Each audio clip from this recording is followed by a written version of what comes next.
विश्व में है, पूरे दुनिया में है।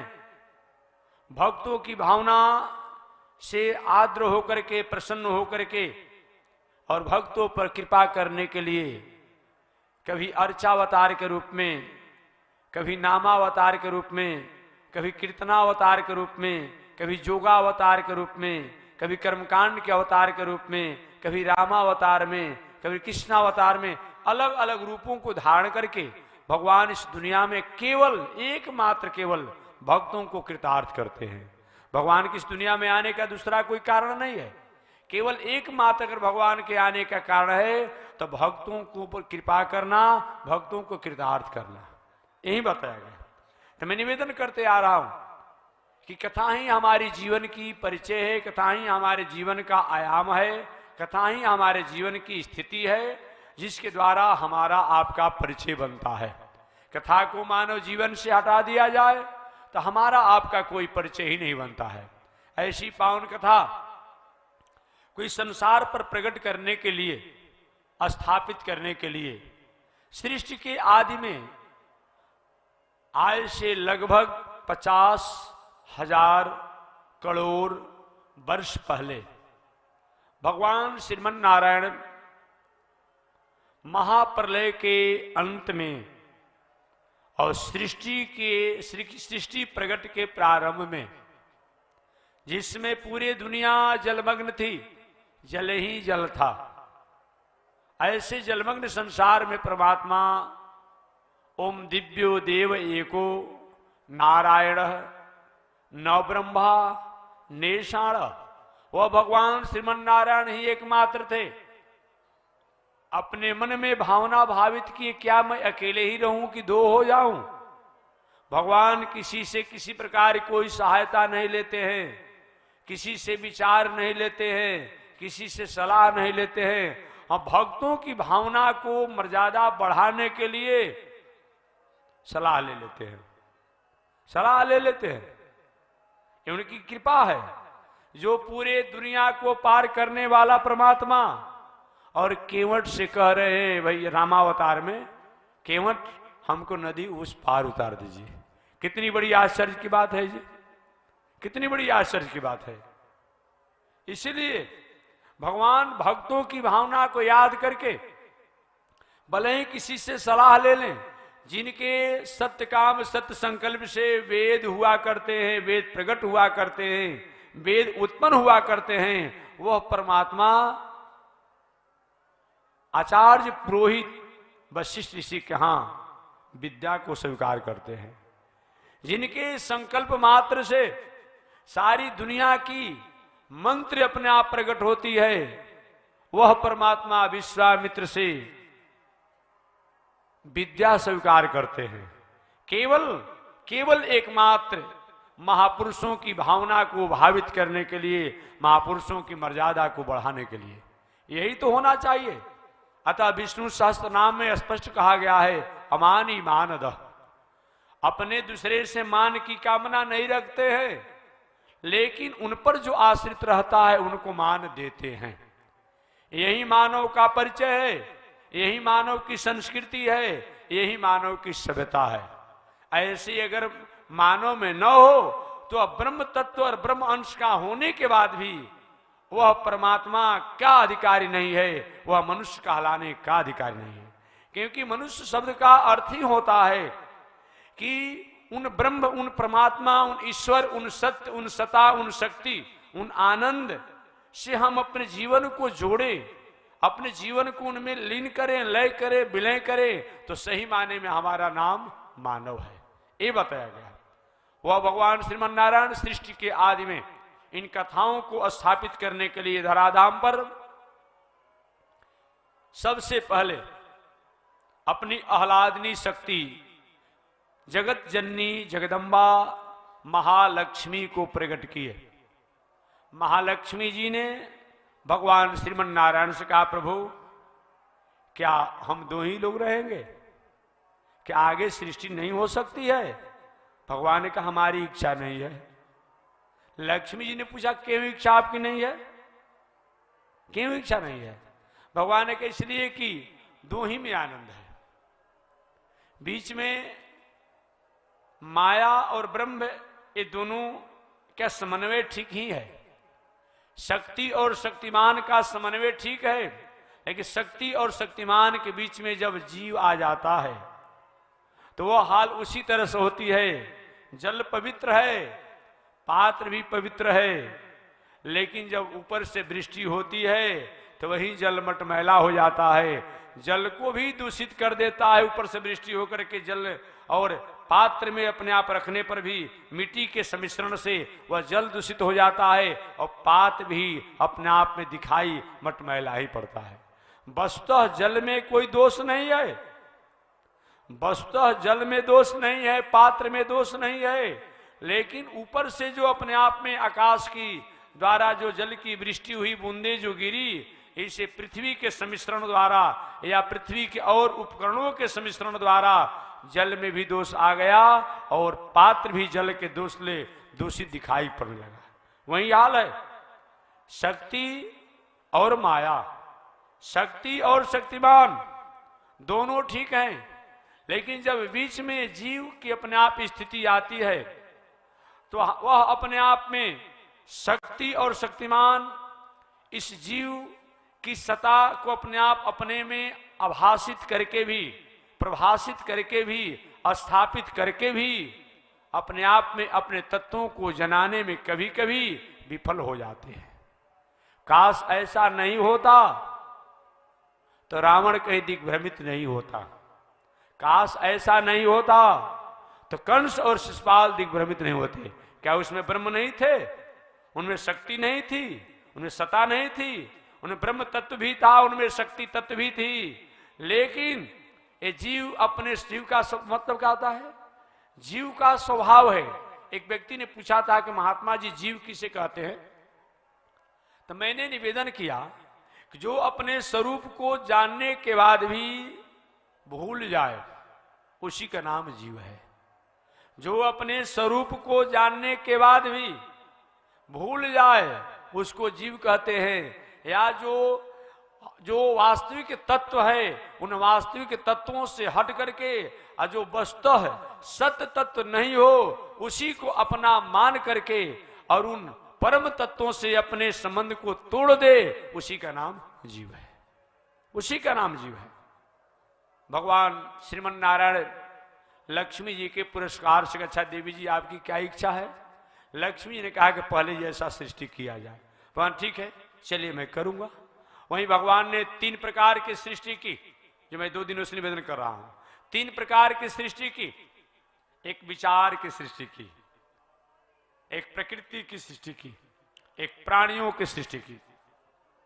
विचार की सृष्टि जो भगवान श्रीमन नारायण ने किया वह विचार जो है नाद शब्दों के रूप में हुआ, ज्ञान शब्दों के रूप में हुआ, प्रणव शब्दों के रूप में हुआ, ओंकार शब्दों के रूप में हुआ। वही प्रणव, वही नाद, वही ओंकार आगे चल करके ओम के नामों से जाना गया और वही ओम विकसित रूप में होकर के वेद के रूप में जाना गया और वही वेद आगे चल करके ऋग्वेद, यजुर्वेद, सामवेद और अथर्ववेद के नामों से जाना गया, उसी रूप में हुआ। वही वेद की व्याख्या परिव्याख्या भले ही चाहे हमारे वाल्मीकि जी हों, चाहे व्यास जी हों या अलग अलग ऋषियों ने जो भी स्मृति इतिहास इत्यादि जो भी लिखा वो कहीं न कहीं वेद की छाया ही है, वेद का सारांश ही है, वेद की उपव्याख्या ही है, वेद की व्याख्या ही है, उससे अलग कुछ नहीं है। स्मृति का मतलब क्या होता है जी? स्मृति कहते किसे हैं? वेद के वाक्यों को जान करके, वेद के वाक्यों को सुन करके, वेद के वाक्यों को पढ़ करके समाज जगत की स्थिति का और ब्रह्म का समन्वय कैसे हो, संबंध कैसे हो। यह जीव जिन जगत को अपना माना है वह जगत के रचयिता जगदीश जो हैं, जो जगन्नाथ हैं, जो जगन नियंता हैं, उनके प्रति ये जीव का कैसे रुझान हो, कैसे उसके प्रति लगाव हो, इसके लिए जिन जिन ऋषियों ने स्मरण में बात आई वेद की छाया लेकर के, वेद के शब्दों के द्वारा, और उस स्मृति में स्मरण में जो आया उसको जो लेखनी के रूप में जो लिखा वही तो स्मृति है। चाहे वह पराशर स्मृति हो, चाहे सांडिल्य स्मृति हो, चाहे वशिष्ठ स्मृति हो, चाहे गर्ग स्मृति हो, एबीसीडी जो भी स्मृतियां हैं। पुराण का मतलब क्या होता है? पुराण किसे कहते हैं? पुराण का मतलब ही होता है व्यवहारिक भाषा में, पुराण शब्दों को औपचारिक रूप में अगर परिभाषित किया जाए तो पुराण माने होता है पुराना। पुराण माने पुराना, जो गाथा कथा प्रसंग पुराना हो उसी का नाम पुराण है। अभिव्यक्ति शैली भले ही अलग हो सकती है, लेकिन जो प्रसंग जो है पुराना है अपने आप में। दूसरा, पुराण का मतलब क्या होता है? भले ही अपने कथा के रूप में, प्रसंग के रूप में जो घटना पुरानी हो गई हो, लेकिन पढ़ने वाले लोगों को पुनः नवः पुनः नवः पुनः नवः इति पुराण, बार बार जो नया नया संदेश देता हो, उपदेश देता हो, आदेश देता हो, उसी का नाम क्या है? पुराण है। ये बात बताई गई। इस तरह हमारे भगवान श्रीमन नारायण ने 3 प्रकार की सृष्टि की। एक विचार की सृष्टि की, वही विचार की सृष्टि जो है ज्ञान के नामों से जाना गया, ओंकार के नामों से जाना गया, प्रणव के नामों से जाना गया, ओम के नामों से जाना गया। वही ओम जो है बाद में चल करके वेद के नामों से जाना गया। वही वेद से ही उपनिषद प्रकट हुए, बाद में चल करके इतिहास पुराण इत्यादि जो कुछ भी हुआ। ये विचार की सृष्टि परमात्मा द्वारा हुआ। आप एक प्रश्न यहां कर सकते हैं कि महात्मा जी आप कह रहे हैं कि भगवान ने वेद की रचना किया, लेकिन हम लोगों ने तो पढ़ा है कि व्यास जी ने वेद की अपने आप में रचना की, पुराणों की रचना की, उपनिषद की रचना की। पुनः मैं याद दिला दूं आपको, पुनः मैं आपको याद दिला दूं, भगवान ने किताब के रूप में, लेखनी के रूप में, रचना के रूप में वेद की रचना नहीं किया। भगवान ने बताया गया है कि जगत में वेद को जह निश्वसिता वेदा, उस वेद को परमात्मा ने जन जन हर अपने आप स्थिति में स्थापित किया। बताया गया है विचार के रूप में, वाणी के रूप में। व्यास जी महाराज से पहले दुनिया में कोई भी ग्रंथ किताब के रूप में नहीं था, लेखनी के रूप में नहीं था, रचना के रूप में नहीं था। वो ग्रंथ श्रुति के रूप में थे। क्या चीज? श्रुति के रूप में थे। श्रुति माने हम कहते हैं आप सुनते हैं, आप कहते हैं दूसरा सुनता है। काश ऐसी श्रुति अगर नहीं होती तो हमारे देश पर विधर्मियों द्वारा जो आकर के हमारे वैदिक मर्यादा की संस्कृति ग्रंथों को कहीं अपने आप में लूट लिया गया, जला दिया गया, फाड़ दिया गया, फेंक दिया गया। अगर कहीं अपने आप में श्रुति नहीं होती तो क्या आज ग्रंथ मिलते? जो वेद हैं, जो वाल्मीकि रामायण हैं, जो इतिहास हैं, जो पुराण हैं, क्योंकि उन महापुरुषों ने हमारा प्राचीन जो ग्रंथ है वो तो विधर्मी लोग उसको अपने आप लूट लिए, जला दिया, फाड़ दिया, फेंक दिया। लेकिन हमारे महापुरुषों की इतनी मेमोरी थी, अपने आप में स्मरण शक्ति थी, उसको याद किए रहे और बाद में पुनः उसकी रचना हुई।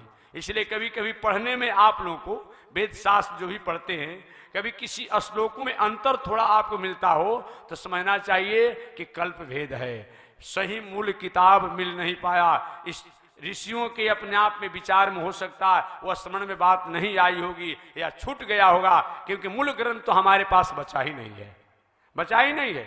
तो मैं निवेदन करना चाहूं कि महर्षि वेदव्यास महाराज से पहले दुनिया में जो भी ग्रंथ थे केवल श्रुति के रूप में थे, परंतु व्यास जी महाराज द्वापर युग के अंत और कलयुग प्रारंभ होने वाला था, इस धराधाम पर आए। भगवान की कला अवतार हैं। कला अवतार का मतलब क्या होता है? कला अवतार माने होता क्या है? कला अवतार के मतलब कि भगवान के जो मन में इच्छा हुई कि वह ज्ञान को, वह शास्त्र को जगत में लोगों को हमारी बातों को जनाया जाए, उस ज्ञान को जनाने के लिए जो इस संसार में आया हो वही तो व्यास जी है, वही व्यास जी हैं। व्यास जी का मतलब दूसरा ये भी होता है कि जो व्यास जी ने लिख दिया उससे अलग न कोई धर्म होता है, न कर्म होता है, न संस्कृति होती है। माने पूरे विश्व में मानव के जीवन जीने का, रहने का एक जो इन्होंने व्यास रेखा खींच दिया, अब उससे अलग दुनिया में कुछ होता नहीं है। दुनिया में जितने भी पंथ पंथाई हैं, उसी में से दो चार शब्दों को चुरा करके इधर से उधर तोड़ मड़ोड़ करके एक नया नया पंथ पंथाई बनाए हुए हैं, अन्यथा व्यास जी से अलग कोई चीज होता ही नहीं है, ये बताया गया। तो मैं निवेदन करना चाहूं कि व्यास जी से पहले जो भी दुनिया में ग्रंथ थे, जो हो अपने आप में श्रुति के रूप में थे, लेकिन व्यास जी ने उसको लेखनी के रूप में, किताब के रूप में, ग्रंथ के रूप में लेकर के हम लोगों पर उपकार किया। आप पूछे व्यास जी ने ऐसा किया क्यों? आज यह करने का मतलब हुआ कि अपने आप में एक मर्यादा की हीनता से जीवन जीने वाला व्यक्ति भी वेद को पढ़ करके और वेद को तोड़ मड़ोड़ कर करके, शास्त्र को पढ़ करके शास्त्र को तोड़ मड़ोड़ करके उसका समाज में स्थापित जो कर रहा है, जो पेश कर रहा है, अगर ये ग्रंथ नहीं होते तो उनको ऐसा अपने आप मौका नहीं मिलता। व्यास जी ने जो भी ग्रंथों की रचना किया, उनके मन में भावना थी कि आगे आने वाला, अभी तो कलयुग आ गया है, अभी कलयुग को बीते लगभग 6000 वर्ष लगभग हो रहा है।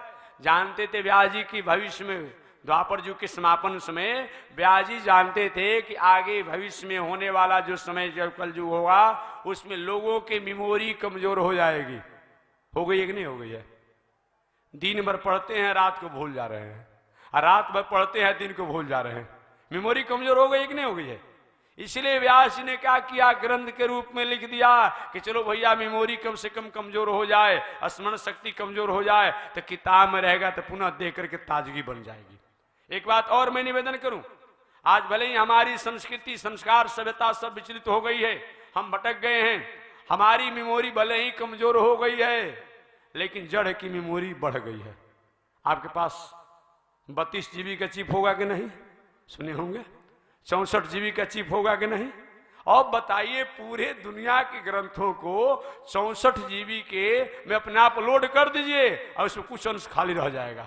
कितना बड़ा मेमोरी जड़ में हो गया जी। क्यों? कि जड़ जो है अपने आप में भले वह जड़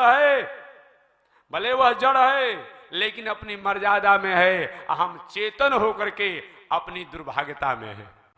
कितनी बड़ी दुर्भाग्य हमारी है। परमात्मा ने हमें सुंदर स्वरूप दिया, सुंदर विवेक दिया, सुंदर संस्कृति दिया, और हम अपने खान पान, रहन सहन, उठन बैठन सबको त्याग दिए हैं, लेकिन धन्य है अपने आप में जड़ है। देखिए अपने आप में मशीन लगा हुआ है, भले इसको हम लोग जड़ कह रहे हैं, लेकिन अपने काम पर तैनात है। हम लोग किसी कामों पर लगा दिया जाए, भले ड्यूटी करते रहेंगे, लेकिन सोचते रहेंगे 10 घंटा कब छुट्टी मिलेगी, क्या होगा, कैसे। उसी समय दुनिया का जितना खुरफात है और सभी बात उसी समय आ जाएगी। इस मामला में हमसे तो जड़ अच्छे हैं, अपनी कम से कम मर्यादा में है।